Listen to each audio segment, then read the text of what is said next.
No, you don't have to be quiet, honey. Just letting you know. Okay, so I'm vlogging right now because there's just a lot on my mind, and I was skeptical about getting on here and really like talking, but like I need a vent. And YouTube is my go-to. So, I just got off the phone with my significant other, and I'm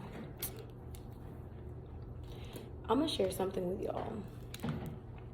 Right? I'm used to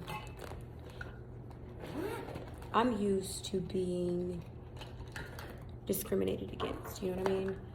Oh, you're too big, or you're black, or became Muslim, and oh, you're Muslim, so you don't fit in, or we don't like you because you're Muslim, or because you're too nice, or because whatever the reason may be. I feel like any human being knows when they are being discriminated against. And y'all forgive me, I have drainage right now.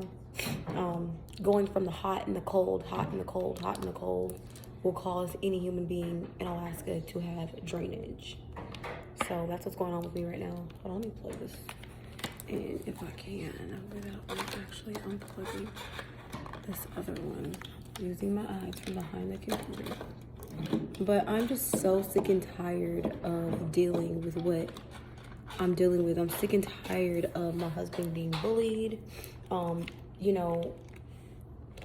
I feel like we have put our heads in the sand for over a few years in this current duty station, and I'm so sick and tired of it. I don't care what anybody says, how anybody feels. It literally is what it is. We have literally, you can't call it anything else.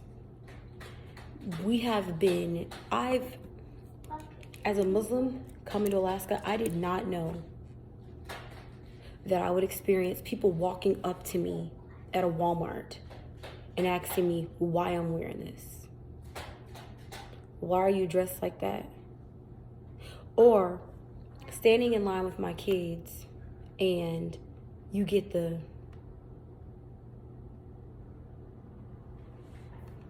it makes you feel so daggone uncomfortable.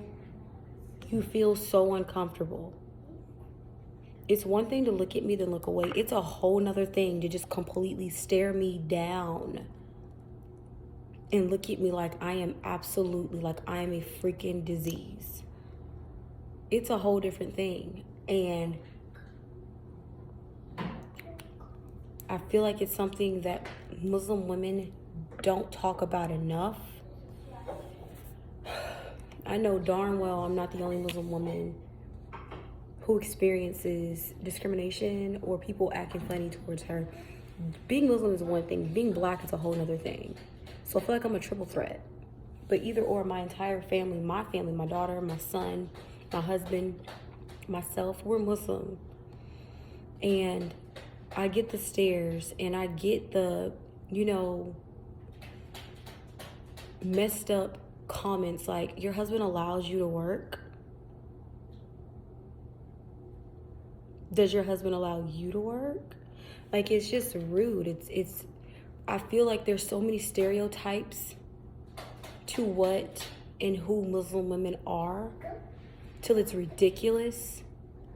It's downright disrespectful. I have a birthmark on my arm. At least I think it's a birthmark. Right now I'm in the process of figuring out what it is, but it's spreading. Nonetheless, it's on my wrist, and when I'm wearing my sleeves like this, you can see it right here. A woman in the store looked at me and she goes, I'm a victim of domestic violence too. Furthermore, I see that you're Muslim. And I know that Muslim women go through a lot, especially with their spouses. More than people like to talk about. If you ever need anything, call me. Feel free to call me. We can talk. And I'm just like, girl, it is a birthmark. My husband has never put his damn hands on me. I've seen you guys in here before. I know who he is.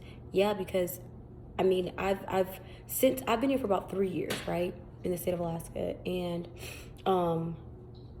I've seen one other Muslim sister here who wears a niqab. I don't personally see a ton of Muslims. I don't. In Tennessee, our old duty station, we saw a ton of Muslims. But you guys, my point is that the discrimination is so real. Like, it makes you feel so uncomfortable when you're out and about and you get the stares. When I wear, my Islamic clothing, you feel like you're being watched, and because of the stares.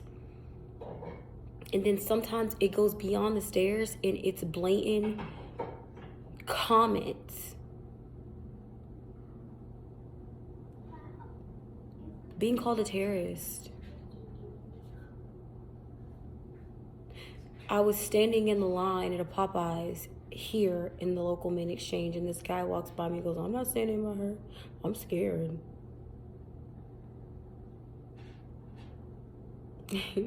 It brought me to tears. Like, I'm not a threat. My husband's not a threat. The nicest people you will probably ever freaking meet. And I hate the fact that when working in any atmosphere, whether that's in the Army, as a male or a female, the discrimination towards Muslims is so freaking real.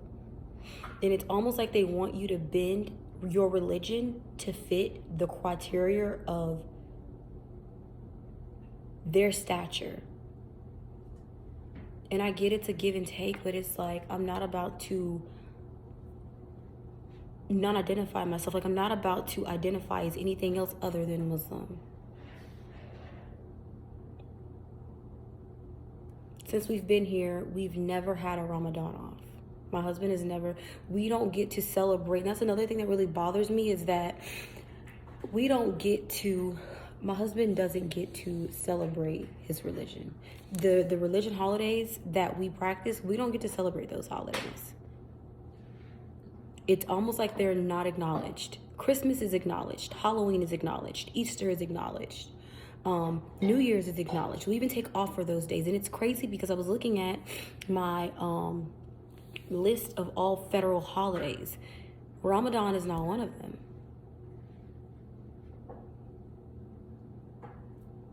It's not one of them. Eid is not one of them. And I do feel like, everyone says, oh, but there, you could put into this and you could put into that to, have those holidays. And when you do and it gets denied, what do you do then? There's just so much that's not right with the current duty station that me and my spouse are in right now, till it's absolutely freaking insane. And I have gone and I've gone to legal. I've spoken to the proper channels and nothing has been done. So it pushes me to it aggravates me. It frustrates me. I've cried about it for too long of a time. So now I'm just at this point, I'm over it. I'm over it. I'm so freaking over it. I am so disappointed in how we are being treated right now. My spouse is being called a threat. My spouse he has the cops being called on him. And I try to fathom all of that. Just the comment of him being a threat alone is so freaking disrespectful. What about him is a threat? And it gets deeper. We're coming out of a murder trial, right? And we are gathering ourselves. There's nothing wrong with either one of us, other than the fact that we're grieving and we're trying to figure out how to work with this new damn normal. And instead of trying to rehabilitate and help the soldier, you just kick him to the side like a lost cause and assume that he can't adapt.